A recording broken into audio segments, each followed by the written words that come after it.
بسم اللہ الرحمن الرحیم۔ السلام علیکم۔ ہمارے گاؤں میں جس لڑکی کی شادی ہونے والی ہوتی وہ غائب ہو جاتی۔ ڈر کے مارے میری اماں میری شادی نہیں کروا رہی تھی۔ مجھے چودھری کے بیٹے سے محبت ہو گئی، وہ بھی مجھے پسند کرنے لگا۔ میں نے اماں کو نہ بتایا اور ایک رات اماں کو کھانے میں دوا دے کر سلا دیا۔ چودھری کے بیٹے سے چھپ کر نکاح کروا لیا۔ صبح سے پہلے واپس آ کر سو گئی۔ جو ہی رات کے 2:45 بجے تو ہمارے گاؤں میں رات کو ایک شادی تھی۔ میں اس شادی میں خوب ناچی گائی، بہت مزے کیے۔ تھک ہار کر سوئی تھی کہ شاید صبح کا وقت تھا کہ ایک شور پر آنکھ کھلی۔ سارا گاؤں چیخ رہا تھا۔ امی نے میرے کمرے پر دستک دی اور کہا جلدی باہر آؤ کیونکہ جمالی کی بیٹی۔ بس یہ ادھوری سی بات کہہ کر وہ وہاں سے نکل گئی۔ میں نے کہا کیا ہو گیا، جمالی کی بیٹی کو بتا تو دیں۔ میں ان کے پیچھے بھاگ پڑی۔ میں نے دیکھا جمالی کی بیوی گاؤں کے چوک میں کھڑی بڑی بے بسی سے رو رہی تھی۔ جمالی کی بیٹی میری دوست تھی، اس کی چھوٹی بہن بھی رو رہی تھی اور جمالی بھی آس پاس کے لوگوں کو کہہ رہا تھا کہ آج تو میں لٹ گیا، میں تو برباد ہو گیا۔ اس کی بیٹی کا شوہر اور اس کے گھر والے بھی وہاں موجود تھے۔ سمجھ نہیں آ رہی تھی کہ ماجرا کیا ہے۔ جمالی اپنی بیوی کو کوسنے لگا کہ تجھے پتا ہے اس گاؤں میں یہی ہوتا ہے، یہی رواج ہے، تو پھر تو نے ایسا کیوں ہونے دیا؟ گھر بیٹھی بیٹی بوجھ لگ رہی تھی، کیوں اس کی شادی کر دی؟ گھر میں ہوتی، ہماری آنکھوں کے سامنے رہتی، اب اسے کہاں سے لائیں گے؟ ہم کیا کریں گے؟ ہماری عزت لٹ گئی، ہمارے سر میں خاک پڑ گئی۔ ارے وہ جس کی بیٹیاں غائب ہو جائیں تو وہ زندہ رہتے ہیں نہ مردہ، یہی سوچتے رہتے ہیں کہ اگر زندہ ہے تو واپس آ جائے گی، اور اگر اس کی عزت لٹ جائے تو وہ وہیں مر جائے۔ میری ماں نے مجھے پکڑ کر اپنے گلے سے لگا لیا، جیسے مجھے بھی کھونے کے ڈر سے اس کا دل بیٹھ گیا ہو۔ وہ بہت غریب لوگ تھے، روتے نہیں تو کیا کرتے، بس رو دھو کر وہاں سے چلے گئے، کیونکہ یہ تو اس گاؤں میں کافی وقت سے ہو رہا تھا۔ اس گاؤں میں جس بھی لڑکی کی شادی ہوتی وہ شادی کی رات ہی غائب ہو جاتی۔ کچھ لوگ اس کو مذاق سمجھتے تھے کہ لگتا ہے لڑکی خود ہی کہیں بھاگ گئی، اور گھر والے کہہ رہے ہیں کہ اغوا ہو گئی، لیکن یہ 7 دفعہ ہو چکا تھا۔ بھلا 7 لڑکیاں گھر سے کیسے بھاگ سکتی تھیں؟ اور پھر ساتھ ہی ساتھ لڑکیوں میں اتنی ہمت کہاں سے آئے گی کہ وہ گھر سے بھاگ جائیں؟ وہ بھی شادی والی رات، یہ کوئی کام آسان نہیں تھا۔ اب تو اس گاؤں میں یہ بات مشہور ہو گئی کہ یہاں پر ایسا ہی ہوتا ہے۔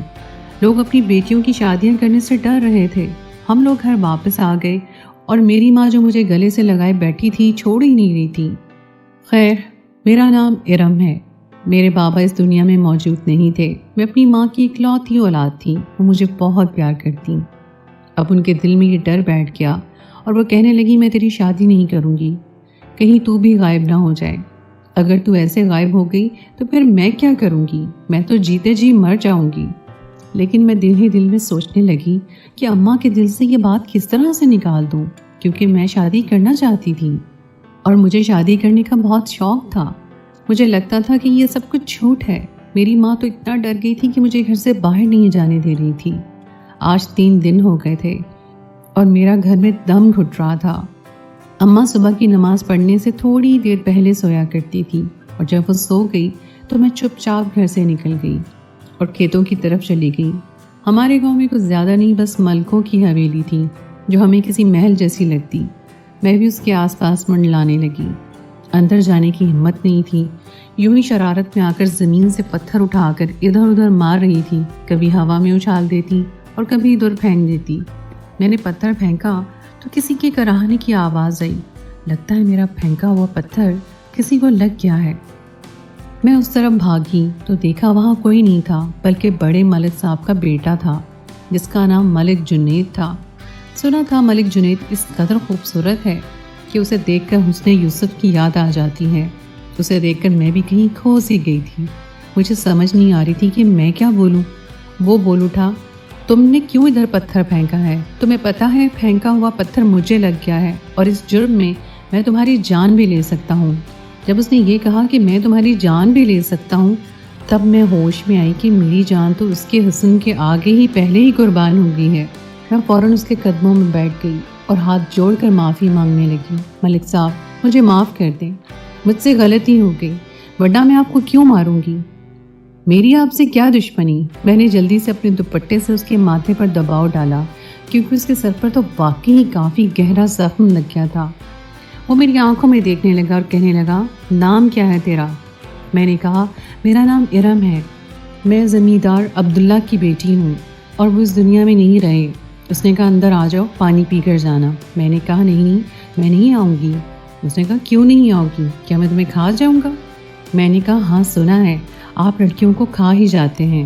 اس بات پر وہ کھلکھلا کر ہنسنے لگا، کہنے لگا، اس سے تمہارا کیا مطلب ہے؟ میں نے کہا، سب کہتے ہیں کہ ایک دفعہ آپ کو جو دیکھ لے وہ بیچاری زندہ نہیں بچتی، آپ کی یادوں میں کھو کر اندر ہی اندر جلتے جلتے مر جاتی ہیں، آپ کو کوئی حاصل نہیں کر سکتا۔ وہ میری باتیں بہت غور سے سن رہا تھا، جیسے مجھے دیکھتے دیکھتے کہیں کھو سا گیا ہو۔ کہنے لگا، تم پہلی لڑکی ہو جس نے مجھے پتھر مارا ہے، پھر بھی تمہیں پانی پلانے کے لیے کہہ رہا ہوں۔ خیر میں اندر چلی گئی۔ حویلی کو پہلی بار اندر سے دیکھ رہی تھی، اتنی بڑی حویلی جیسے کوئی محل ہو۔ میرا تو سر گویا اس کے گنبد سے ہی چپک گیا۔ وہ مجھے دیکھ کر ہنس رہا تھا کہ میں اسے پاگلوں کی طرح حیران ہو رہی ہوں۔ تھوڑی دیر کے بعد شربت آ گیا۔ میں نے اسے بتایا، مجھے وہ شربت اچھا لگا۔ میں نے 2 گلاس بھر کر شربت کے پی لیے۔ ملک کا بیٹا دیکھ کر مجھے بار بار ہنس رہا تھا، شاید اس کو میری حرکتیں بہت مزاحیہ لگ رہی تھیں۔ اس نے کہا، کل آ جانا، تمہیں حویلی دکھاؤں گا۔ میں نے کہا کہ میں نہیں آنے والی، آپ کہیں مجھے حویلی میں قید نہ کر لیں۔ کہنے لگا، تم جیسی خوبصورت لڑکی کو حویلی میں نہیں، دل میں قید کرنا چاہیے۔ بس اس کا اتنا کہنا تھا کہ میں شرما کر وہاں سے بھاگ اٹھی۔ جس شخص کے پیچھے گاؤں کی ساری لڑکیاں مرتی تھیں وہ میری تعریف کر رہا تھا۔ میں تو خوشی سے پاگل ہو گئی، ایسا لگا جیسے کوئی شراب پی لی ہے۔ میں نے سارا دن مستی میں گزارا، اس کا چہرہ میری آنکھوں میں اور اس کے الفاظ میرے کانوں میں گونجتے رہے۔ میری امی نے بھی مجھے کہا کہ دیوانی ہو گئی ہے، کہاں کھوئی ہے۔ اگلے دن میں پھر اماں کو چکمہ دے کر حویلی کے پاس چلی گئی۔ آج تو وہ بھی میرا انتظار کر رہا تھا۔ اس نے مجھے ساری حویلی دکھائی، مجھ سے خوب ساری باتیں کی، جیسے میں کوئی خواب دیکھ رہی تھی۔ اس طرح ہم روز ملنے لگے اور ہمیں ایک دوسرے سے محبت ہو گئی۔ اس نے مجھ سے شادی کرنے کا کہا۔ سچ کہتے ہیں جب قسمت بدلنے لگتی ہے تو پتہ ہی نہیں چلتا کہ کیا سے کیا ہو جاتا ہے، لیکن وہ مجھ سے شادی کیسے کر سکتا تھا؟ وہ ملکوں کا بیٹا تھا، میں اس کی حویلی کی نوکرانی تو نہیں تھی۔ میرا باپ بھی ذمہ دار تھا، میرا باپ بھی زمیندار تھا، لیکن پھر بھی بڑے ملک صاحب کبھی بھی اس بات کی اجازت نہ دیتے کہ میں ان کے گھر کی بہو بنوں۔ وہ کہتا تھا کہ میں تم سے شادی کروں گا چاہے مجھے کچھ بھی کرنا پڑے۔ مجھے اس کی یہ بات بہت اچھی لگی تھی۔ میں نے تو اس کے بارے میں یہ سنا تھا کہ وہ بہت عیاش اور شوقین مزاج کا ہے، لیکن آج تک اس نے مجھ سے نہ تو کوئی غلط بات کی، نہ میرا ہاتھ تھاما، نہ ہی کوئی بدتمیزی کی تھی، بلکہ ہمیشہ شادی اور مجھ سے نکاح کی بات کرتا۔ اس کا مطلب اس کے دل میں جو نہیں تھا، جس کے بارے میں لوگ اس کے بارے میں غلط فہمیاں اڑاتے تھے، مجھے اس سے محبت ہو گئی تھی، اتنی محبت کہ میں اس کے لیے کچھ بھی کر سکتی تھی۔ مجھے جنید نے کہا، تم اپنی امی سے بات کرو، پھر میں اپنے گھر والوں سے بات کر کے تمہارے گھر رشتہ بھیجوں گا۔ تمہاری ماں تو فوراً خوش ہو جائے گی، کیونکہ ملکوں کے بیٹے کے ساتھ تمہاری شادی ہو رہی ہے، وہ بالکل بھی منع نہیں کرے گی۔ میرے لیے مشکل ہے اپنے گھر والوں کو منانا، لیکن میں ان کا اکلوتا بیٹا ہوں، شاید وہ مان بھی جائیں۔ ہم لوگ ساتھ ہوں گے اور اپنی زندگی کا آغاز کریں گے۔ میں نے جنید کو کہہ تو دیا کہ میں اپنی امی سے بات کروں گی اور شاید وہ مان جائیں، لیکن میں جانتی تھی میری ماں کا مسئلہ یہاں پر دولت یا بڑے لوگ اور بڑے گھروں میں شادی ہونا نہیں تھا، بلکہ وہ میری شادی نہیں کروانا چاہتی تھی۔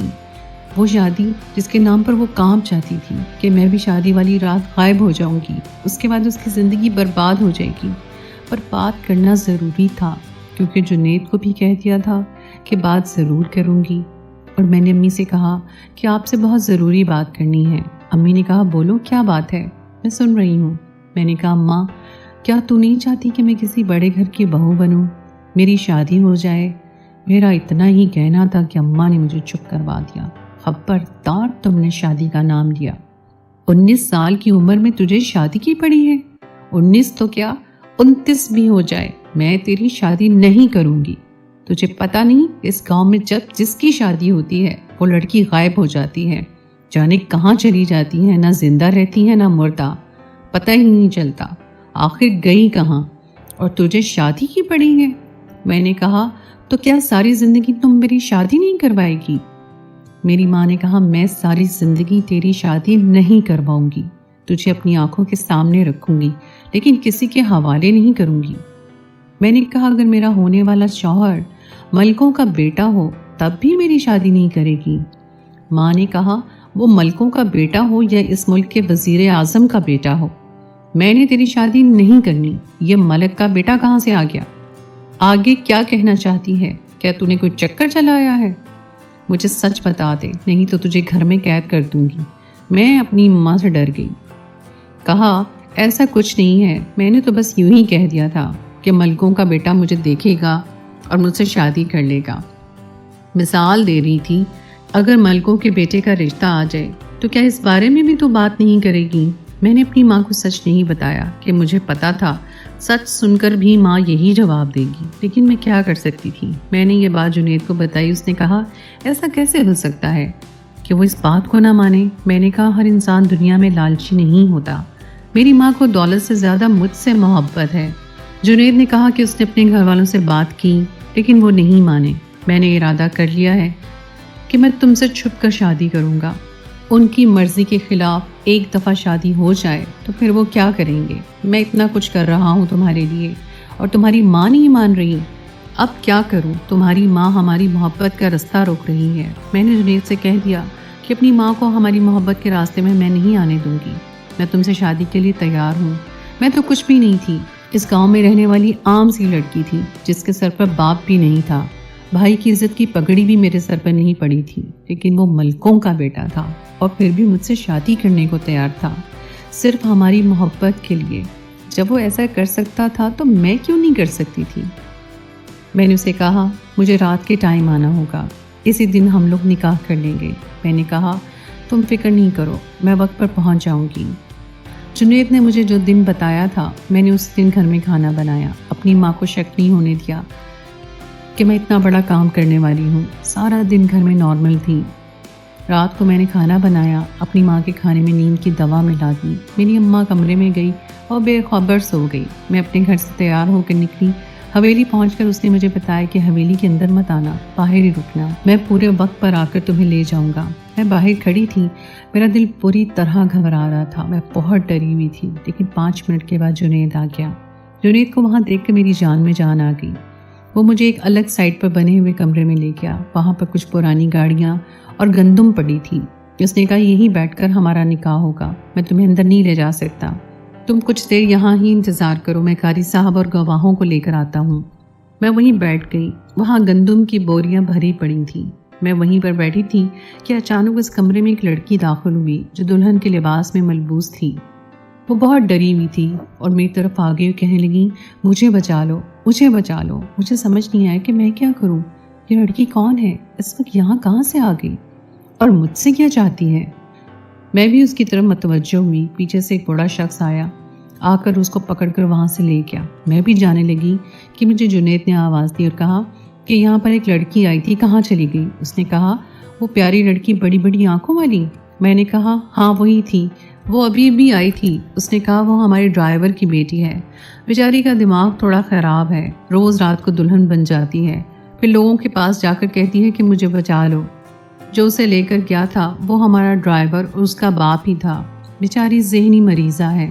مجھے بہت حیرت ہوئی، میں نے کہا کتنی عجیب بات ہے، اس گاؤں میں اکثر ایسا ہوتا ہے، جس کی شادی ہوتی ہے شادی والے دن ہی لڑکی غائب ہو جاتی ہے۔ تم اس گاؤں کے ملک کے بیٹے ہو۔ اس بات پر جنید نے کہا کہ میں ضرور پتہ کروں گا، لیکن آج تمہاری شادی ہے، آج کام کی باتیں چھوڑو۔ تھوڑی دیر بعد وہاں پر قاری صاحب بھی آ گئے اور وہ گواہ جو کمرے سے باہر بیٹھے تھے۔ پھر اس نے مجھ سے نکاح کر لیا، میرے دل کے سارے ملال مٹ گئے اور سارے اندیشے ختم ہو گئے، اور پھر اس نے تو مجھ سے نکاح کر لیا، میں اس کی بیوی بن چکی تھی۔ اس نے گواہوں اور قاری صاحب کو واپس بھیج دیا، مجھے گاڑی میں بٹھا کر بہت اچھی جگہ پر لے کر گیا، شاید وہ اس کے دوست کا گھر تھا۔ وہاں ہم کچھ دیر بیٹھے، ہم نے کھانا کھایا، ایک دوسرے سے باتیں کی، لیکن صبح ہونے سے پہلے وہ مجھے واپس میرے گھر چھوڑ گیا۔ اپنی ماں کے جاگنے سے پہلے آ کر میں کمرے میں سو گئی۔ ابھی رات کے 3 ہی بجے تھے کہ میری آنکھیں شور پر کھل گئیں۔ گاؤں میں کسی پر واویلا مچا تھا، عورتوں کے رونے کی آواز آ رہی تھی اور مردوں کے چلانے کی، جانے کیا معاملہ تھا، سمجھ سے باہر تھا، میں تو بھول ہی گئی تھی۔ میں نے اپنی امی کو نیند کی دوا دی تھی. میری ماں جاگنے والی نہیں تھی، لیکن جب میں کمرے سے باہر نکلی تو میری ماں جاگ چکی تھی. ان کا کہنا تھا یہ کیا ہو رہا ہے. وہ اپنا سر پکڑ کر کھڑی تھی. ان کے سر میں بہت درد تھا. مجھے اپنے کیے پر شرمندگی ہوئی. میں اپنی ماں کو بتانا چاہتی تھی کہ میری شادی ہو گئی ہے، لیکن میں ابھی بھی یہاں پر موجود ہوں. لیکن اب ہمیں یہ دیکھنا تھا کہ یہ شور کہاں سے آ رہا ہے. یہ شور ہماری گلی سے ہی اٹھا تھا. ہم لوگ باہر نکلے. باہر کا منظر پھر وہی تھا. شاید وہ لڑکی غائب ہو گئی تھی. لڑکی کے ماں باپ اور بھائی بری طرح رو رہے تھے، غصہ کر رہے تھے اور ادھر ادھر بھاگ رہے تھے. سارا گاؤں اس لڑکی کو تلاش کر رہا تھا، لیکن وہ لڑکی نہیں مل رہی تھی. میں نے دیکھا اس لڑکی کی ماں اس کی تصویر کو اپنے گلے سے لگائے ایک طرف بیٹھی تھی. میری ماں یہ منظر دیکھ کر ڈر گئی. کہنے لگی اس گاؤں میں دن بدن کیا ہوتا جا رہا ہے. میں اپنی ماں کو کیسے بتاتی کہ شادی تو آج میری ہوئی ہے، لیکن میں تو غائب نہیں ہوئی. لیکن اگر میرے ساتھ یہ نہیں ہوا تو باقیوں کے ساتھ کیوں ہو رہا تھا اور میرے ساتھ کیوں کرنا ہوا. میری ماں اس لڑکی کی ماں کی طرف بڑھی کیونکہ وہ اکیلی بیٹھی تھی. وہ اسے تسلی دینے لگی. اسے ضرورت تھی تو وہ ہمیں اپنی بیٹی کی تصویر دکھا کر رونے لگی. اس کی تصویر دیکھ کر میرے قدموں تلے سے زمین نکل گئی، کیونکہ یہ تو وہی لڑکی تھی جو بھاگتے بھاگتے میرے پاس آئی تھی اور دلہن کے لباس میں تھی جب میں حویلی میں بیٹھی تھی. جنید نے کہا یہ تو پاگل ہے. میں نے اس عورت سے پوچھا تمہارا شوہر حویلی میں کام کرتا ہے؟ کہنے لگی نہیں، میرا شوہر تو شہر میں کام کرتا ہے. میری ماں نے کہا تم یہ سب کچھ کیوں پوچھ رہی ہو. میری حالت عجیب سی ہو گئی. میں نے اپنی اماں کی طرف دیکھا اور وہاں سے بھاگ اٹھی. مجھے جنید پر بہت غصہ آیا اور میں سیدھا وہیں پہنچی. دروازہ پیٹنا شروع کر دیا. دروازہ جس نے کھولا میں نہیں جانتی تھی. میں نے کہا جنید کہاں ہے؟ تھوڑی دیر کے بعد جنید وہاں آ گیا. مجھے دیکھ کر پریشان ہو گیا. اس نے کہا تم یہاں پر کیا کر رہی ہو؟ میں نے منع کیا تھا نا. میں نے کہا اس لڑکی کو باہر نکالو. وہ لڑکی جس کی شادی ہوئی تھی، تم لوگوں نے اسے اغوا کیا ہے. میں نے شور ڈال دیا، لیکن جنید مجھے وہاں سے لے گیا. اس نے کہا کہ یہ سب کیا ڈرامہ ہے. یہ سب کچھ تم کرتے ہو، کیونکہ اگر ایک لڑکی کی شادی کی رات کو تم یہاں پر لائے ہو تو پھر وہ باقیوں کو بھی تم ہی یہاں پر لائے ہوگے. ایک ہوس پرست انسان جس کے بارے میں نے سنا. تمہارے بارے میں سارا گاؤں یہی کہتا تھا. تم ایک نہایت ہی گھٹیا شخص ہو. میں بولتی جا رہی تھی لیکن جنید خاموش تھا. اس نے کہا میں تمہیں بتاتا ہوں، تم نے جو کہنا تھا کہہ چکی. اب میری باری. میرا ایک بھائی پاگل ہے. اس طرح کا پاگل ہے کہ جب تک اس کے ساتھ ایک جوان اور خوبصورت لڑکی رہتی ہے وہ ٹھیک رہتا ہے. وہ لڑکیوں کی عزت پر کوئی حرف نہیں آنے دیتا. وہ اس چیز کو سمجھتا ہی نہیں ہے، لیکن وہ ان سے کھیلتا ہے. انہیں اپنا دوست سمجھتا ہے. کبھی کبھی ان کو مار دیتا ہے. اسے لڑکی نہ دی جائے تو وہ اپنی جان لینے کی کوشش کرتا ہے. یہ سب میرے ماں باپ کروا رہے ہیں کہ میرے ماں باپ تو اس کی محبت میں پاگل ہیں. اپنے بیٹے کو تڑپتے ہوئے نہیں دیکھ سکتے. یہ بہت لمبی کہانی ہے. میں تمہیں یہ سب کچھ نہیں بتا سکتا.